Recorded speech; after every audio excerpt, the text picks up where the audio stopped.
I will live by the law of this country when it's decided by the people of this country. Until then, I am not a traitor and I'm a patriot. You know, our politicians are selling us out to corporates and it's killing the environment. We're losing 50,000 species of animals and plants every year from this planet. With every one of these animals and plants that we extinguish for life, how many cures for human conditions are we giving up forever? How are we supposed to go forward as a race if all the things we're going to need in the future, if we're actually killing them off ourselves? It's ridiculous. All right? Politicians are not going to make the decisions. They can't make the decisions because they can't prioritise the environment. The reason they can't prioritise the environment is because the only reason they've got where they've got to is by promising large donors that they're going to prioritise their companies instead. Like, I think it was January this year, Obama himself wrote a rider into law, okay, so that Monsanto, this is just absolutely ridiculous. I really hope people hear this because I don't know a better way to make the point. Monsanto produce genetically modified, they call it food, I don't know what to call it. This stuff's dangerous. It's not a derivative of nature. It's something that they're up to, using derivatives of nature. The reason for why the world is starving is not because of lack of food. The reason for why the world is starving is because of corporates like Monsanto and Western wealth. The reason for why the world is starving is because, 80% of the wealth is in the hands of 20% of the people, and those 20% live in the rich West. The reason for why the world is starving is because of poor distribution and poor policy and greed. The reason for why people are starving in the world has got nothing to do with lack of food. So GM, and Monsanto and anyone coming along saying, hey, we've got the solution for world hunger, here it is. It's something that makes more yield, we have more food. It's not going to make any difference. How long have we had GM crops now? We've just had a famine in Somalia that the whole world just watched.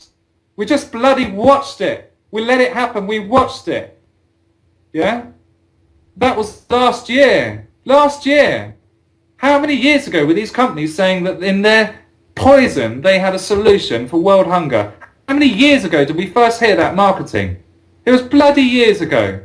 And last year we watched the Somalian famine. Yeah, they don't do anything with all their wealth to help these people. Right.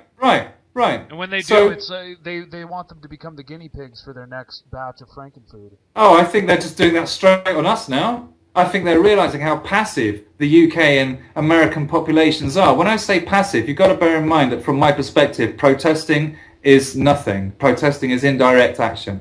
Unless it's peaceful national protest, it's never going to... I've never seen a protest achieve anything unless it was national. Never. I need to go back to politicians. They are not able to make the decisions that need to be made to save this planet because their agendas lie elsewhere. They are protecting companies that are destroying this planet, whether it's through machines for war or through GM products. This is what Western governments are doing. They're doing this. We do live in representative democracies. It's just unfortunately they don't represent the majority. They represent, as Occupy will call them, rightly so, the 1%, the minority. And these minority have bought the whole system. Incidentally, this is what Thatcherism is, and this is why people in the UK are so angry. Margaret Thatcher was responsible for the deaths of thousands of Iraqi civilians, women and children, Kurds in the north. Margaret Thatcher supplied British-made chemical weapons to Saddam Hussein to use on his own people. He wiped out 5,500 people in the first strike with weapons that were made from here that Thatcher sold to him. Thatcherism has spread. It's Thatcherism. Yeah? When I say Thatcherism, I'm talking about politicians that represent people that buy them.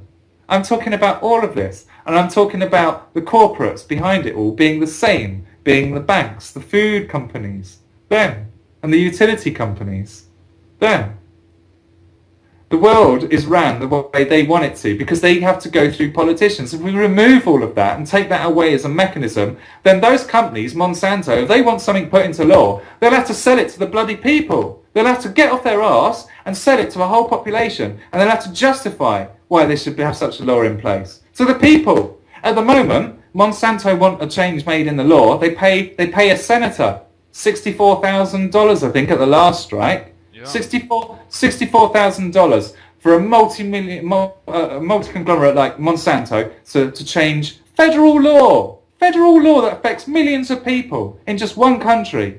Monsanto can pay a politician to override that, but Monsanto will never be able to pay the country to do that because the country will be affected and the country will be like, no, we don't want your poison in our food. So no, you can't do that. Do you see? Yeah. This is why direct democracy is incorruptible. There is no centre. There's no centre. It's decentralized. There's no opportunity for corruption or bribery because there's nothing to bribe or corrupt.